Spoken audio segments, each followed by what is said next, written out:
www.casarema.fr. Les choses cachées, Dieu promet de nous les révéler. C'est pour ça qu'aussi, je suis venu aussi pour te révéler en tant que prophète de Dieu, pour te révéler les ressources que Dieu a mises en toi. Et je te dis que si tu meurs sans réussir, Dieu va te juger sévèrement.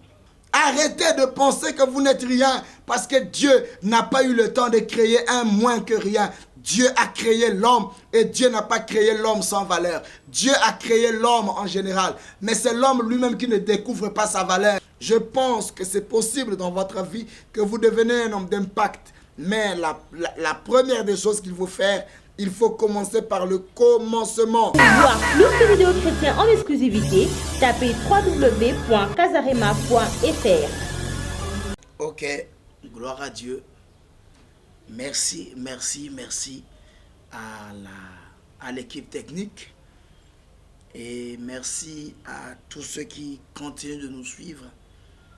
Aujourd'hui, nous nous retrouvons pour un nouveau numéro. Toujours sur les questions relatives à la parole de Dieu qui nous rassemble toujours. Mais il y a des fois, je me dis, est-ce que je prêche ou j'enseigne? Mais j'ai l'impression d'être très enseignant. Je pense que vous ne direz pas le contraire. C'est l'impression que moi-même j'ai toujours eue. Parce que même quand un sujet est tout petit, avec moi, ça deviendra très grand et très vaste. Et parfois, ce que je devais dire en 20 minutes, il va me manquer du temps et après, on fait un volume 2. Mais par la grâce de Dieu, aujourd'hui, c'est un grand jour où nous allons nous retrouver encore autour de sa parole. Que le Seigneur vous bénisse, d'où que vous nous suivez, que le Seigneur vous arrose, qu'il étende sa main et qu'il vous donne la solution aux problèmes qui vous tracassent au nom de Jésus. Aujourd'hui, j'ai tout à fait un nouveau sujet encore. La toute dernière fois, vous avez suivi, j'ai parlé sur le rôle de la diaspora dans le relèvement de l'économie d'une nation. Alors, je sais que ce message vous avait fait tellement du bien. Mais aujourd'hui, ce n'est pas sur ce sujet que nous allons revenir. Aujourd'hui, nous allons aller un peu ailleurs. Nous allons parler sur comment découvrir les ressources profondes de votre personnalité. Je vais parler sur comment découvrir les ressources profondes de votre personnalité. Mais vous savez, dans le texte de base que j'ai choisi, c'est dans le livre de Jérémie, chapitre 33, le verset 3. Vous allez me dire encore, prophète Ninos, ce verset, on le connaît très bien. Qu'est-ce que vous allez encore nous enseigner là-dessus? Alors, je pense que nous allons apprendre beaucoup de choses sur ce verset. Jérémie chapitre 33, le verset 3 dit ceci. Invoque-moi et je te répondrai. Je t'annoncerai des choses cachées, des grandes choses que tu ne connais pas. Invoque-moi et je te répondrai. Je t'annoncerai de grandes choses, des choses cachées que tu ne connais pas. Vous savez que dans l'homme, il y a des choses cachées qu'il ne connaît pas. Dans chacun de nous a des choses en lui qu'il ne connaît pas. Voilà pourquoi il est écrit dans Osée 4:6, mon peuple périt par manque de connaissance. Ce manque de connaissance, c'est une forme d'ignorance qui nous ronge, qui nous tue, qui nous empêche d'exploser dans nos vies, qui nous empêche de progresser, parce que la vie, elle est faite de beaucoup de choses. Mais parmi les choses dont Dieu a fait l'homme, il y a ce qu'on appelle les ressources. Ça veut dire des capacités, des compétences que chaque homme a. Mais si vous ne les avez jamais découvertes, vous n'allez jamais savoir que Dieu vous avait appelé pour telle ou telle chose. Raison pour laquelle mon enseignement aujourd'hui, ou bien ma prédication aujourd'hui, tourne autour de cette question sur la découverte des ressources profondes de votre personnalité. Et chaque homme a une personnalité à construire. Mais vous n'allez jamais prétendre construire une personnalité alors que vous n'êtes même pas capable de commencer par... Vous n'allez jamais développer votre personnalité alors que vous n'êtes même pas capable de pouvoir faire ce qui était normal. Ce thème est en train de révéler un concept important, un concept très important. Alors, je pense qu'il me serait très très difficile de pouvoir achever cet enseignement parce qu'il est lent, mais la prochaine fois, si je ne le finis pas aujourd'hui, dans les 45 minutes qui me sont données, si on ne le finit pas aujourd'hui, nous allons le continuer prochainement. Prochainement, selon un temps prévu par le Seigneur. Vous savez, retenez les vérités suivantes. Premièrement, vous ne pouvez pas arriver au résultat si vous ne découvrez pas des compétences dans votre vie. Vous ne pouvez pas être un homme d'impact si vous n'avez pas commencé par découvrir les ressources profondes que Dieu a mis en vous. Pour moi, les ressources sont comme ce que j'appelle dans mon livre Le bâton du pèlerin. Je parle de trésors ambulants, c'est-à-dire des choses, des richesses qui sont à notre disposition, mais qu'on ne sait pas. En fait, ce sont des richesses qui ne sont pas fixes. Ce sont des richesses mobiles. On se promène avec sans le savoir. Et c'est très très important, car Dieu a enfoui en chaque homme des capacités, des richesses, qui une fois l'homme les découvrait, alors l'homme serait peut-être un canal de bénédiction pour plusieurs personnes. Je me rappelle encore dans mon livre les 74 dans mon livre les 74 pensées pour une minute de sagesse.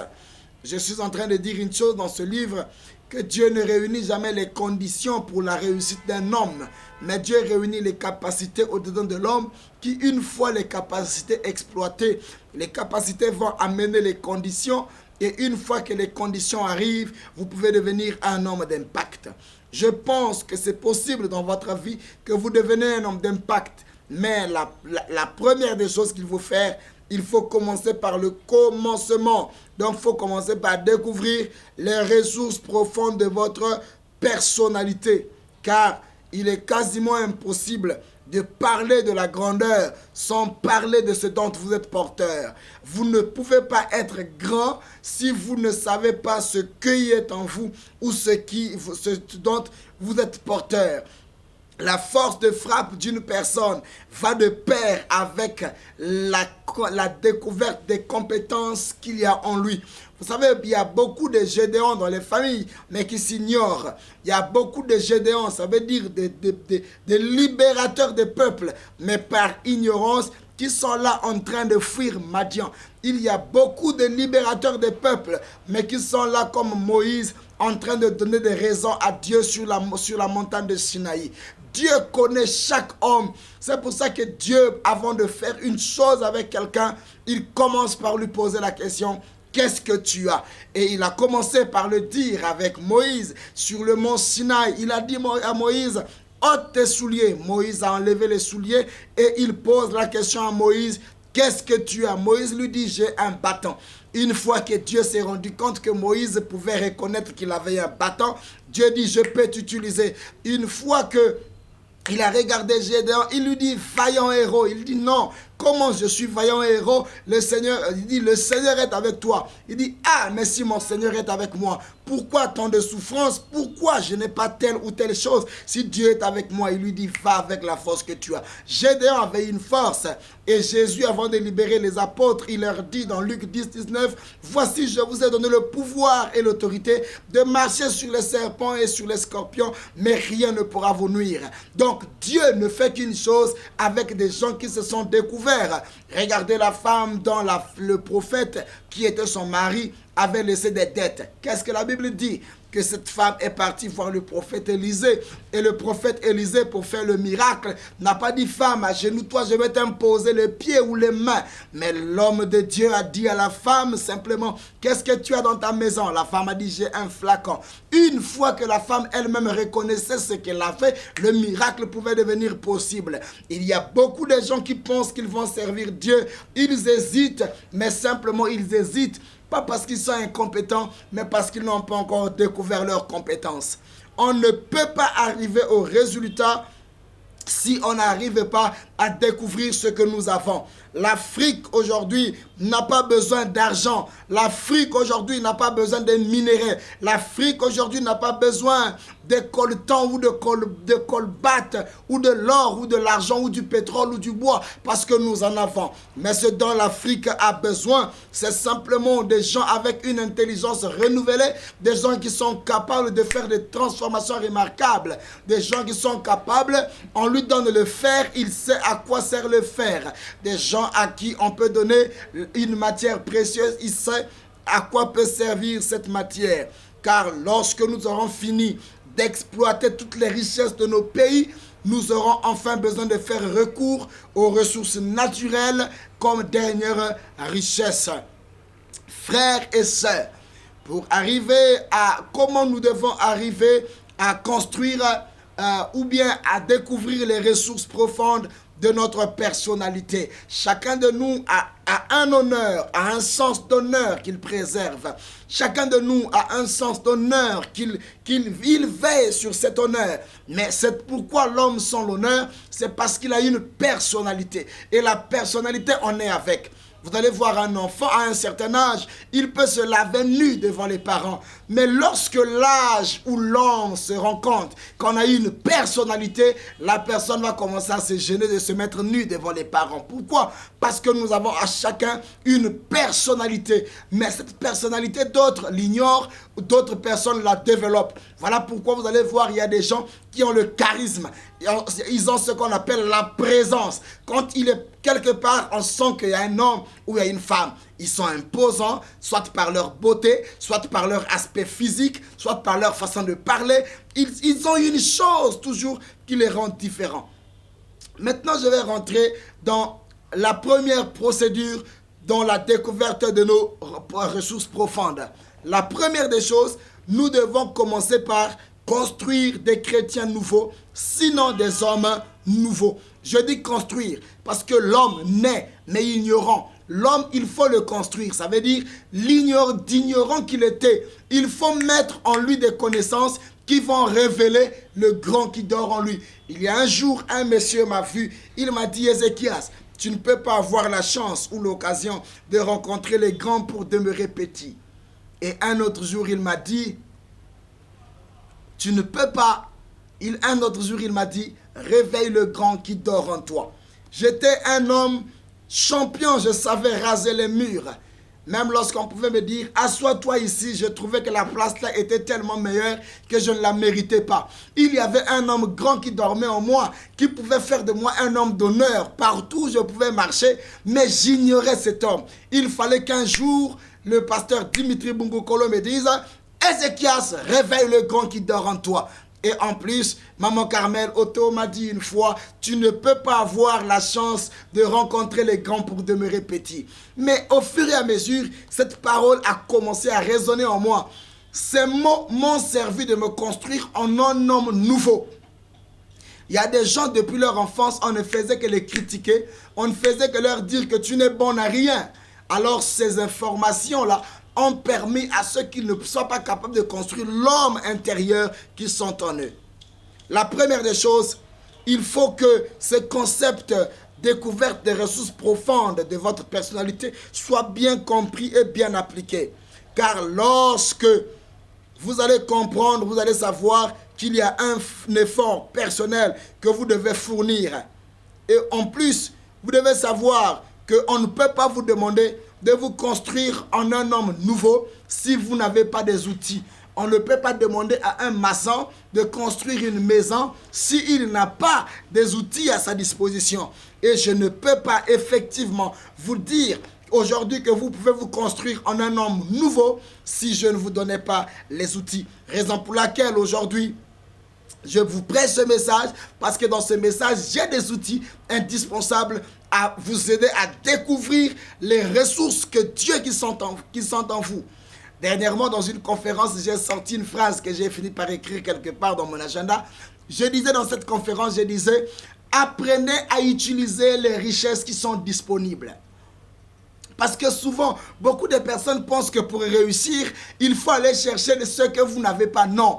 Apprenez simplement à utiliser et à consulter plutôt, à utiliser des richesses qui sont disponibles. Lorsque vous voulez faire le détour ou le contour pour aller chercher ce que vous n'avez pas, cela vous fera prendre du retard dans la vie. Dieu vous a déjà équipé pour être quelqu'un. Dieu vous a déjà équipé pour être une femme. Dieu vous a déjà équipé pour être un homme. Est-ce que si un prophète venait me voir et me disait « Ézéchias, Dieu me montre que tu es un homme », est-ce que je vais croire en lui? Non. Pourquoi? Parce que déjà c'est une richesse disponible. Je suis un homme, je le sais. Ce n'est plus une révélation. Je connais déjà. Et le fait que je sache que je sois un homme, cela me donne une position, une posture, une vision d'homme dans la vie et non une vision de femme. Donc, je ne peux pas vous demander de vous construire en un homme nouveau si vous n'avez pas des instruments utiles. Jérémie commence par dire « Invoque-moi et je te répondrai. Je te montrerai des choses cachées. » Les choses cachées, Dieu promet de nous les révéler. C'est pour ça qu'aussi, je suis venu aussi pour te révéler en tant que prophète de Dieu, pour te révéler les ressources que Dieu a mises en toi. Parce que tu te dis, je suis sur la terre, je ne suis rien, je souffre, j'ai ceci. Si tu souffres, c'est parce que tu le veux.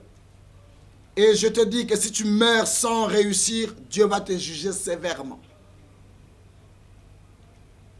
Votre vitesse et votre émancipation dans la société va de pair avec les ressources naturelles que vous avez. Et en plus, vous devez savoir qu'il y a des choses que vous ne pouvez pas, il y a des kilomètres que vous pouvez parcourir, mais seul vous-même ne vous rendez pas compte que vous pouvez les parcourir. Vous devez savoir premièrement que vous devez mettre dans votre tête que vous êtes un homme ou une femme sans handicap. Dieu vous a fait un homme sans limite, une femme sans limite, un homme posé, un homme assis. Parce que premièrement, vous êtes une personne sans handicap. Je vous pose la question. Êtes-vous aveugle? Je ne pense pas. Est-ce que le soleil se lève et se couche sans que vous n'en soyez témoin? Je ne pense pas. Des centaines de fibres de récepteurs qui sont dans vos yeux vous permettent tous les jours de jouir de la beauté de la vie. Chaque jour, Dieu vous a équipé des ressources comme les yeux. Êtes-vous sourd? Un enfant peut-il pleurer ou rire sans attirer votre attention? Plus de 24 000 cellules, plus de 24 000 fibres sont placées dans vos oreilles pour vibrer, pour vous faire sentir l'effet des vagues, des bruits et de la nature. Tout ça là, ce sont des choses que Dieu a mis en votre disposition. Êtes-vous muet? N'arrivez-vous pas à parler? Est-ce que vos lèvres se remuent-elles rien que pour avaler la salive? Non. Des paroles peuvent apaiser les mauvaises humeurs. Quand vous parlez, les gens sont réconfortés. Quand vous parlez, le malheureux peut rire. Vous élogez le valeureux. Vous donnez de la valeur à quelqu'un à travers de vos paroles. À travers de vos paroles, vous réconfortez le déprimé. Vous stimulez celui qui est abandonné par sa famille ou par ses amis. Ah oui, ça ce sont des ressources à votre disposition. À votre disposition.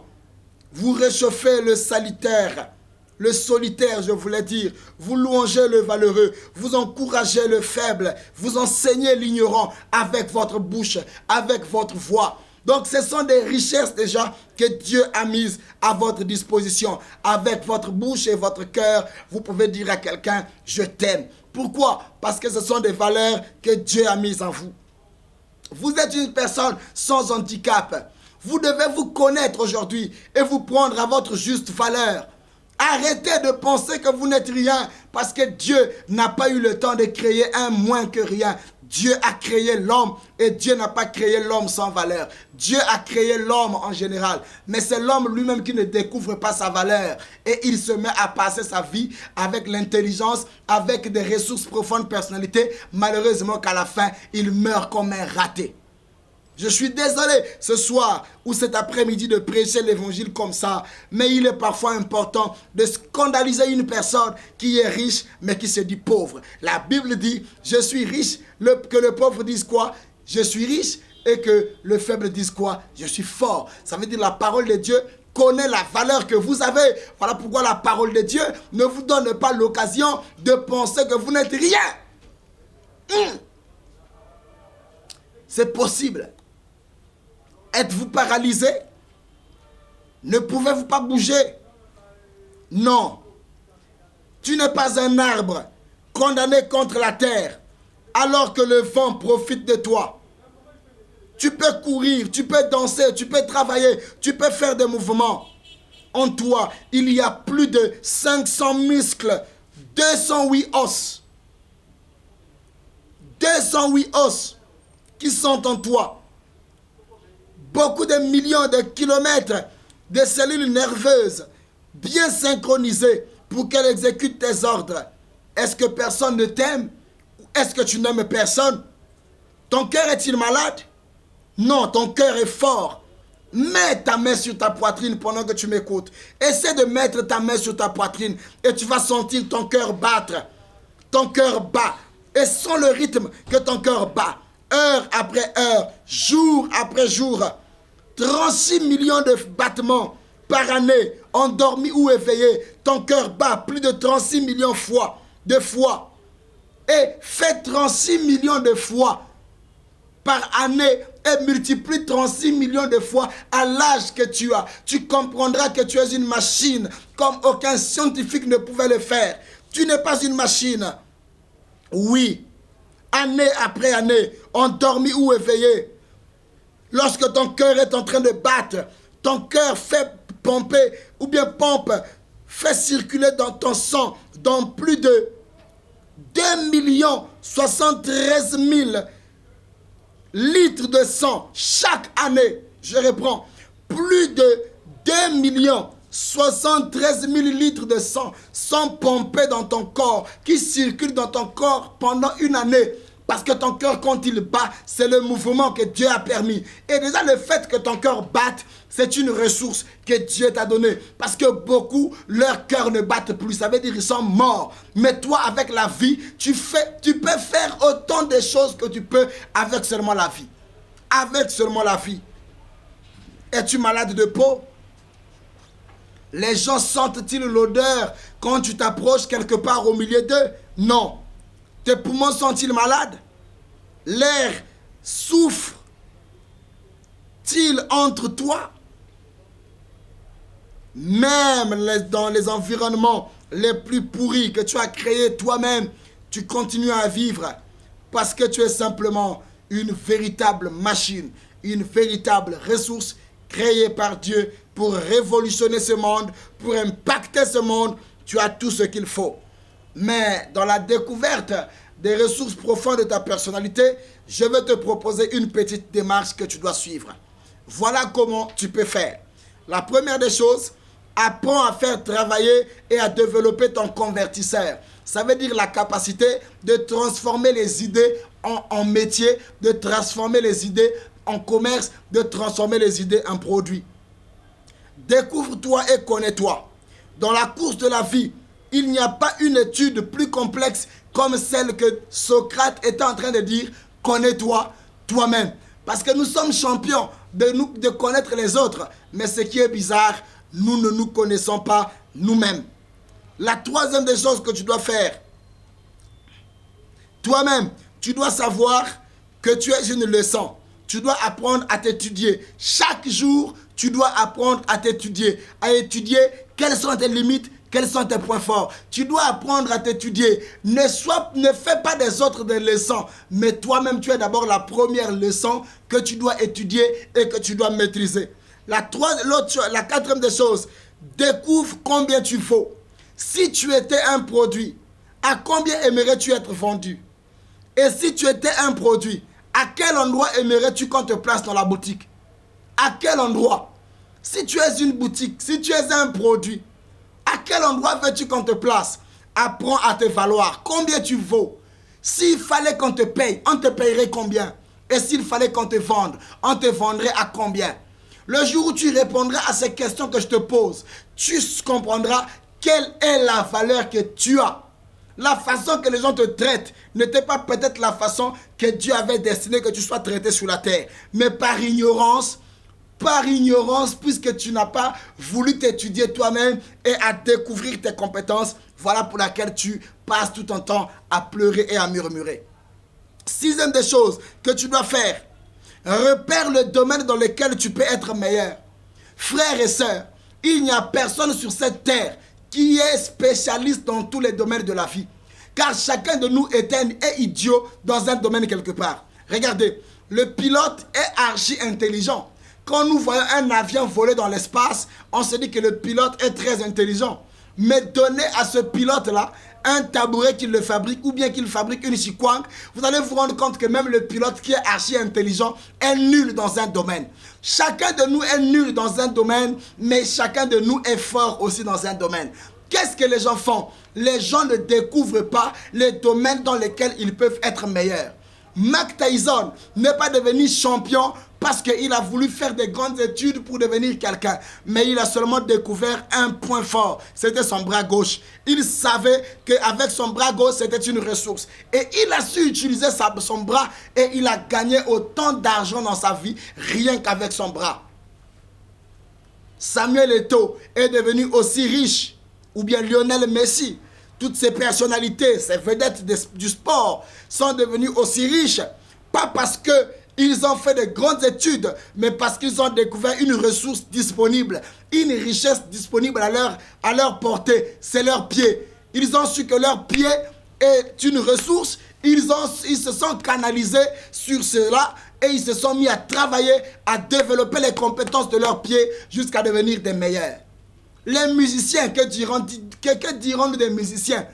Alors que tout le monde met une cravate quelque part pour aller gagner sa vie, le musicien ne fait que recours à sa gorge. Il suffit qu'il comprenne que sa gorge est une ressource qu'il a. Lorsqu'il va se concentrer sur cette ressource-là, cela fera de lui quelqu'un. C'est pour ça que j'ai dit, repérez le domaine dans lequel vous pouvez être meilleur.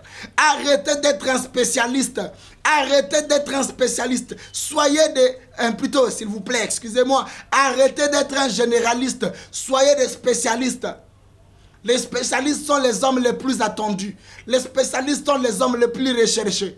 Si vous êtes un spécialiste, les gens pourront dépenser beaucoup d'argent pour vous attendre parce que vous êtes un spécialiste de ce domaine-là. Et il y a un domaine dans lequel vous pouvez être meilleur.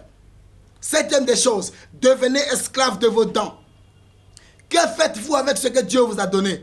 Les dons que vous avez donnés, que Dieu vous a donnés, il ne vous a pas donné ça pour que vous puissiez vous amuser. Devenez esclave de vos dons. Je suis un penseur, un écrivain engagé, poète. Je passe tout mon temps dans mes dons. Et toute ma vie aujourd'hui, c'est ma propre vie et mes propres talents qui sont devenus mon emploi. Je ne travaille que dans le cadre de mes talents. Et je ne suis jamais sorti dans ce couloir. Soit je parle, soit j'écris. Et c'est ce que j'ai fait. Parce que chacun de nous a un domaine dans lequel il peut être meilleur. Mais les dons peuvent aussi canaliser la zone d'activité de quelqu'un. La neuvième des choses, imaginez jusqu'où votre talent peut vous amener. Imaginez jusqu'où votre talent peut vous amener. Ce que vous faites, vous trouvez que ce n'est pas intéressant parce que vous ne le faites qu'avec des gens qui n'ont pas le pouvoir de décider. Le jour où vous allez faire un travail que les gens de votre quartier négligent, mais si vous le faites pour quelqu'un qui a le pouvoir d'achat, il peut propulser votre vie. Quelqu'un peut dire que coiffeur, c'est un métier comme ça. Mais imaginez-vous que si quelqu'un qui est coiffeur gagne seulement 2000, mais un autre, parce qu'il est coiffeur, mais il touche la tête du chef de l'État. C'est le même métier. Mais si vous le faites devant des personnes différentes par rapport à leur pouvoir d'achat, cela peut vous propulser plus loin. N'avez-vous jamais appris les témoignages des gens qui, rien qu'en étant photographe, ont fait des photos d'une personnalité remarquable et cela a propulsé leur vie? Imaginez jusqu'où votre talent peut vous amener. Aujourd'hui, nous, nos talents, lorsque nous avons commencé à prêcher à Pointe-Noire, à Luandili, les gens se moquaient de nous.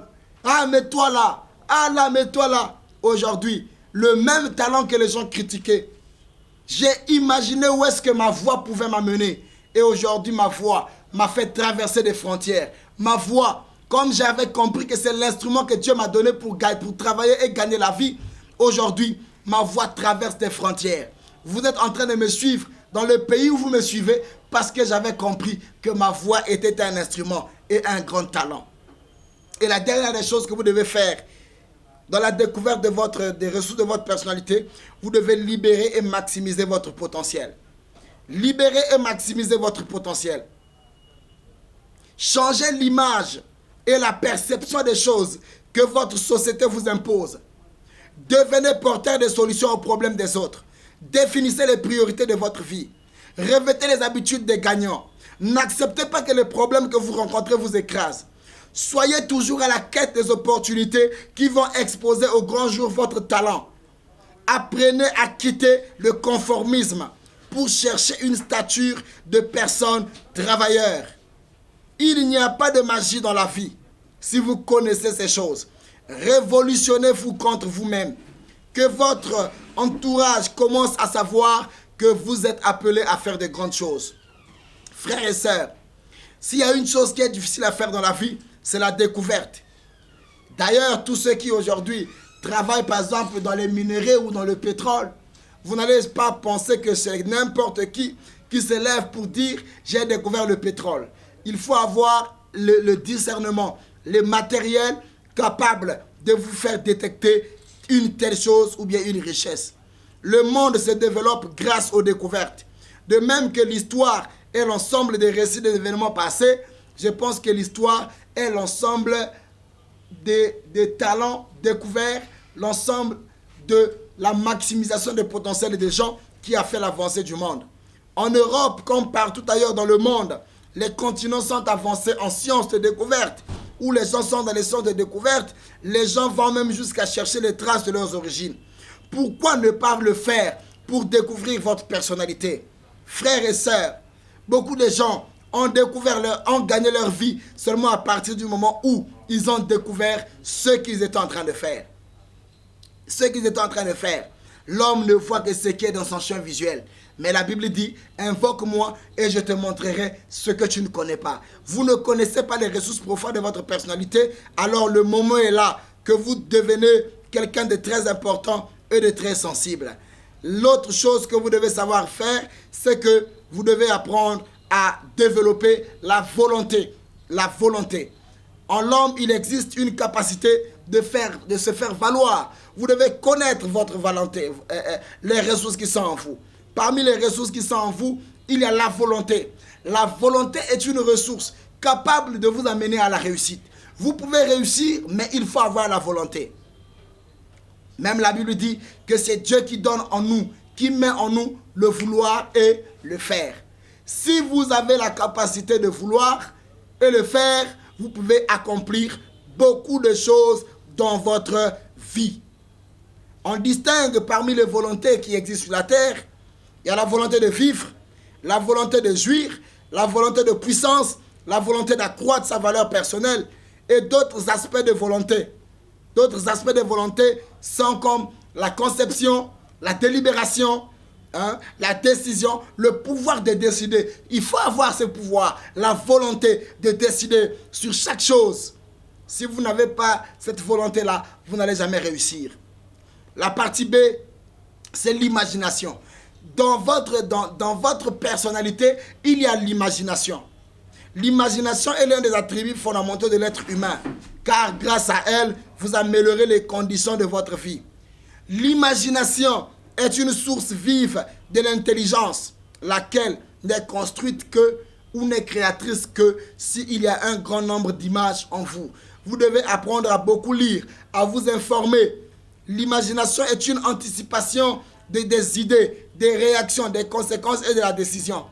Et lorsqu'un homme a l'imagination, il prévoit, il recherche, il invente, il modifie, il résout. Il résout. Vous devez avoir la capacité d'utiliser votre imagination, de trouver des solutions dans tout ce que vous allez faire.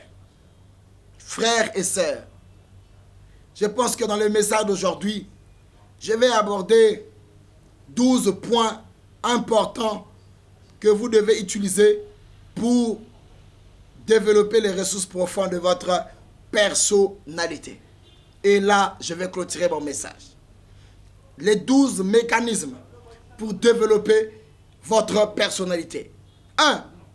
Les formations de renforcement des capacités. Dans ce que vous faites, apprenez à vous développer. Apprenez à lire. Faites-vous former. Améliorez vos compétences. 2. Recherchez le coaching. Dans ce que vous êtes en train de vouloir faire. Vous voulez vous marier, cherchez un coach. Vous voulez travailler, cherchez un coach. Vous voulez faire le commerce, cherchez un coach. Vous voulez prier, cherchez un coach. Tout ce que vous voulez faire, recherchez le coaching. 3. Développez la puissance de votre appel.